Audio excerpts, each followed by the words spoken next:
Hello everyone, मेरा नाम स्मिता झा है। मैं अंचल अधिकारी नाथनगर के पद पर कार्यरत हूँ। मेरा सिलेक्शन 63rd बीपीएससी में हुआ था एज रेवेन्यू ऑफिसर। मैं थोड़ा अपने बारे में पहले ब्रीफली आपको बता देती हूँ। मेरी स्कूलिंग जमशेदपुर से हुई है और मैंने graduation university of Delhi Ramjas college से किया है। मैंने इकोनॉमिक्स ऑनर्स किया है। उसके बाद ग्रेजुएशन के बाद मैंने as an investment banker Bank of America Merrill Lynch में काम किया है। मैं यूपीएससी की तैयारी करती थी पर यूपीएससी में सिलेक्शन नहीं हो पाया था। फिर मैंने बीपीएससी दिया। बीपीएससी में मेरा यहाँ फर्स्ट अटैम्प्ट में हो गया था। फिर मैंने ज्वाइन भी कर लिया। अब ज्वाइन करने के बाद फिर ठीक है, काम अच्छा ही लग रहा है जो भी। तो मैं इसके रेवेन्यू ऑफिसर या अंचल अधिकारी सर्कल ऑफिसर की जो चुनौती मतलब जो काम होता है, मैं उसके बारे में आपको ब्रीफ करना चाहूँगी। किन किन मतलब डिफरेंट डायरेक्शंस क्या क्या उनका काम होता है। तो हाँ, जैसे बैंक होता है, बैंक में हम लोग अकाउंट मेंटेन करते हैं, डेबिट एंड क्रेडिट करते हैं, एक अकाउंट से दूसरे अकाउंट में जाते हैं। वैसे अंचल अधिकारी का काम होता है एक लैंड का अकाउंट मेंटेन करना। किसी एक व्यक्ति के खाते से लैंड अकाउंट से दूसरे के खाते में जाता है, तो वो रिकॉर्ड्स पूरा मेंटेन करना ये अंचल अधिकारी का काम होता है। और ये जो डेबिट क्रेडिट होता है, मतलब किसी एक जमाबंदी से, उसको जमाबंदी बोलते हैं। जो अकाउंट होता है उसको अकाउंट नहीं जमाबंदी बोलते हैं। तो एक जमाबंदी से ज़मीन कटकर अगर दूसरी की जमाबंदी में सृजित होती है, तो ये हमें देखना होता है कि ड्यू प्रोसेस फॉलो होता है। जो बेचने वाला है उसकी वो ज़मीन थी या नहीं, उसका उस पर मतलब उसकी ही ज़मीन थी या नहीं, वो बेचने का हक है या नहीं उसे।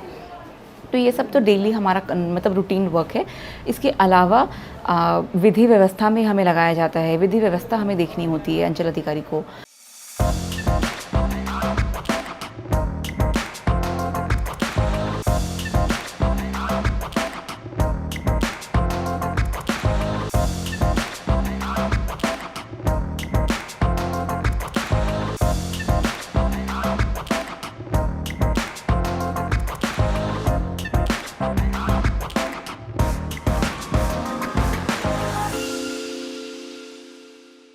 और दूसरा आपदा का काम होता है।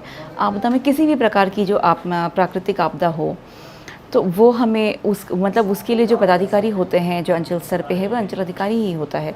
अभी हमारे अंचल में बाढ़ की स्थिति बनी हुई थी।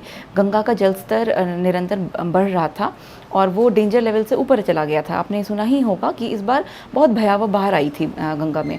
तो वो एक फ़ेज़ था, मतलब वो बहुत डिफ़िकल्ट फ़ेज़ था। उसको पूरा अच्छे से मैनेज करना कि लोगों का बहुत आक्रोशित लोग ना हों और उनको जो हमारी मूलभूत सुविधाएं हैं वो उनको आप उपलब्ध कराओ उतने कम समय में। आपदा में आपको टाइम नहीं मिलता है कि आप बहुत प्रिपेयर्ड हो।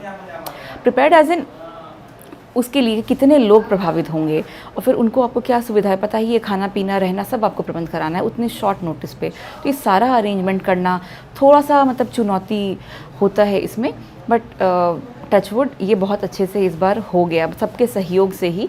जो भी यहाँ पे बाकी पदाधिकारी हैं, मेरे सीनियर्स हैं, मेरे कॉलीग्स हैं, उन सब के सहयोग से ये काम बहुत अच्छे से हो गया।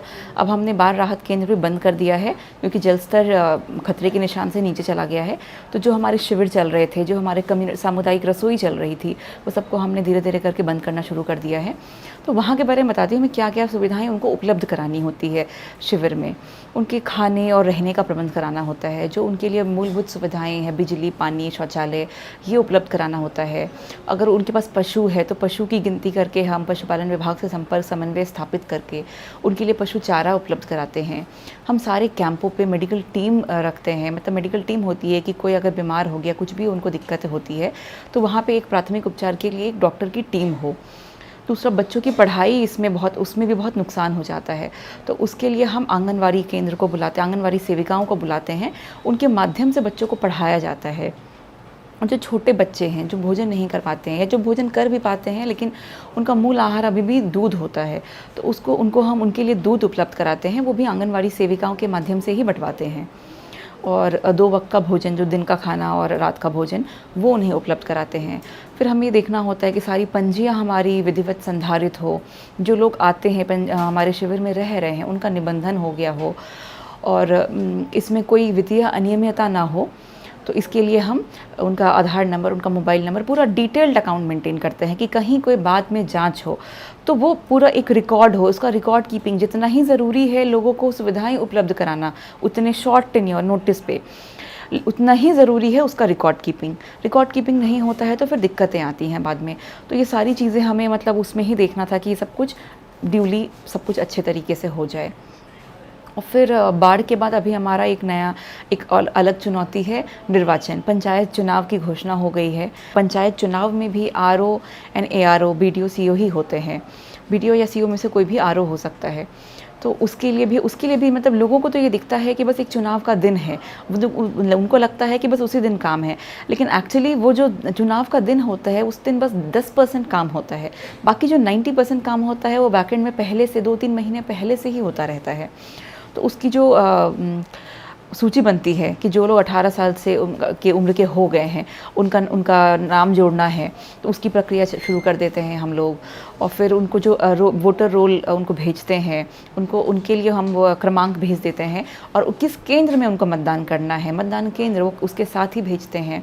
फिर हमें वो भी चिन्हित करना होता है कौन से हमारे बूथ्स हैं वो वनरेबल है, सेंसिटिव बूथ्स हैं, तो उस हिसाब से फिर फोर्स की मांग करते हैं।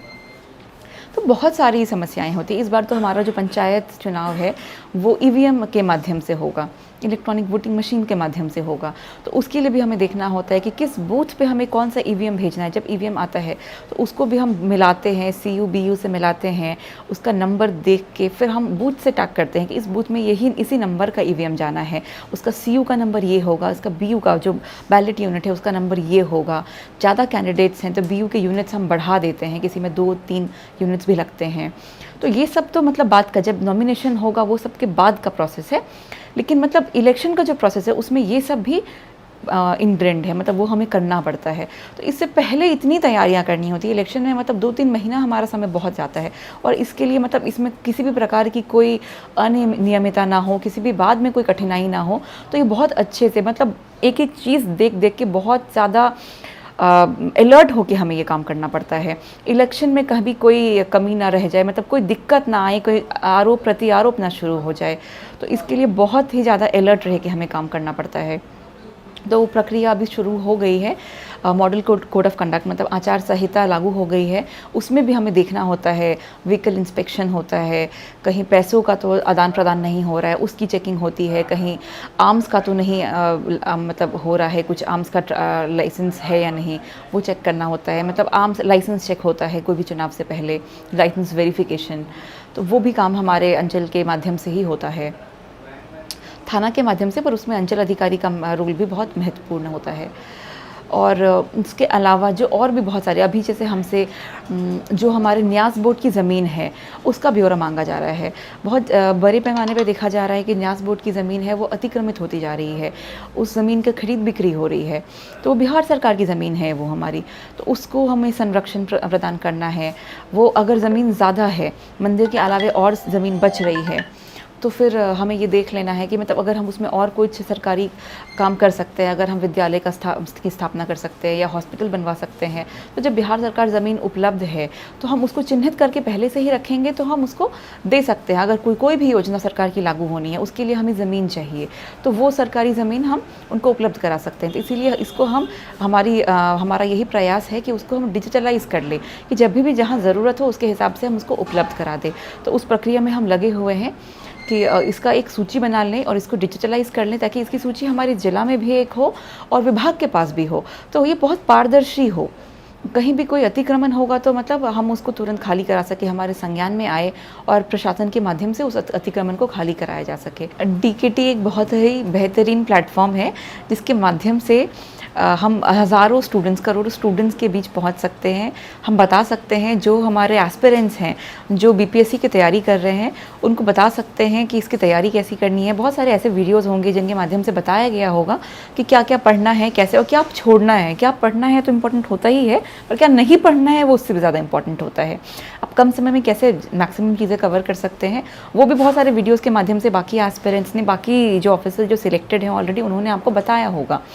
और ये जो वीडियो है जिसमें मतलब ये तो एक निर्धारित था कि हमें इसके माध्यम से पोस्ट के बारे में बताना है, प्रोफाइल, ताकि लोग जब जो लोग इंटरव्यू दे रहे हैं वो जब पोस्ट प्रेफरेंस भरते हैं तो पोस्ट प्रेफरेंस भरने में वो किस हिसाब से भरे कि मतलब उनको समझ में नहीं आता है प्रोफाइल है क्या, इसमें क्या काम होता है, तो वो उसका सिलेक्शन नहीं कर पाते हैं।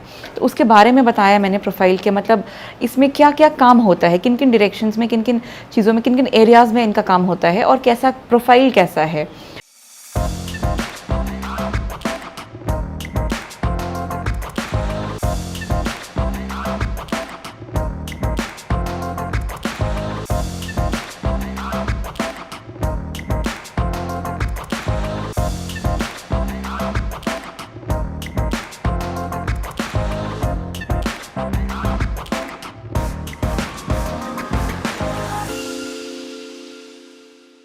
तो इसके मतलब पर्क्स एंड प्रिविलेजेस क्या हैं और चुनौतियाँ क्या हैं, दोनों ही चीज़ बता दिया है, दोनों से अवगत कराया है, ताकि लोग जब सिलेक्शन करे, पोस्ट प्रेफरेंस अपना भरे, तो ये सबको दिमाग में रख कर भरे कि आप एकदम सोच लें कि मतलब ये प्रिविलेजेस हैं, ये मिलने हैं और ये चुनौतियाँ हैं जिनका सामना करना है।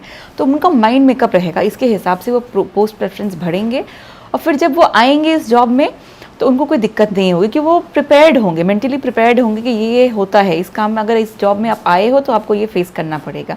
तो पहले से प्रिपेयर्ड होंगे तो शायद वो बेटर सर्विस दे पाएंगे। और मैं बाकी जो भी एस्पिरेंट्स हैं जो बीपीएससी की तैयारी कर रहे हैं, मैं उनको डीकेटी के माध्यम से शुभकामना देना चाहूँगी। और ये बहुत ही अच्छा प्लेटफॉर्म है जो लोगों के माध्यम मतलब निःशुल्क ये लोगों के बीच पहुंच रहा है, उनको गाइडेंस प्रोवाइड कर रहा है और लोगों को मतलब प्रोफाइल के बारे में तो बता ही रहा है कि तैयारी कैसी करनी है, प्रीलिम्स, मेंस, इंटरव्यू से लेके सिलेक्शन तक। और सिलेक्शन के बाद भी अगर किसी को कठिनाई हो रही है, ये ना सोचे कि सिर्फ मुझे ही कठिनाई हो रही है, बाकी का देखेंगे वो अगर वीडियो तो उनको पता चलेगा कि हम सब एक ही नाव में सवार हैं, बाकी अधिकारियों को भी सेम चुनौतियों का सामना करना पड़ रहा है। तो थोड़ा शायद उनको मोटिवेशन मिलेगा कि कोई बात नहीं, सबके साथ ये होता है, तो हम भी ये नैया पार कर लेंगे। चलिए, आप सबको बहुत बहुत शुभकामनाएं, ऑल द बेस्ट, आप लोग अच्छे से तैयारी करें और फिर हम चाहेंगे कि आप भी डीकेटी के माध्यम से हमारी तरह ही एक दिन जुड़ के ऐसे लोगों के बीच अपना संदेश दें।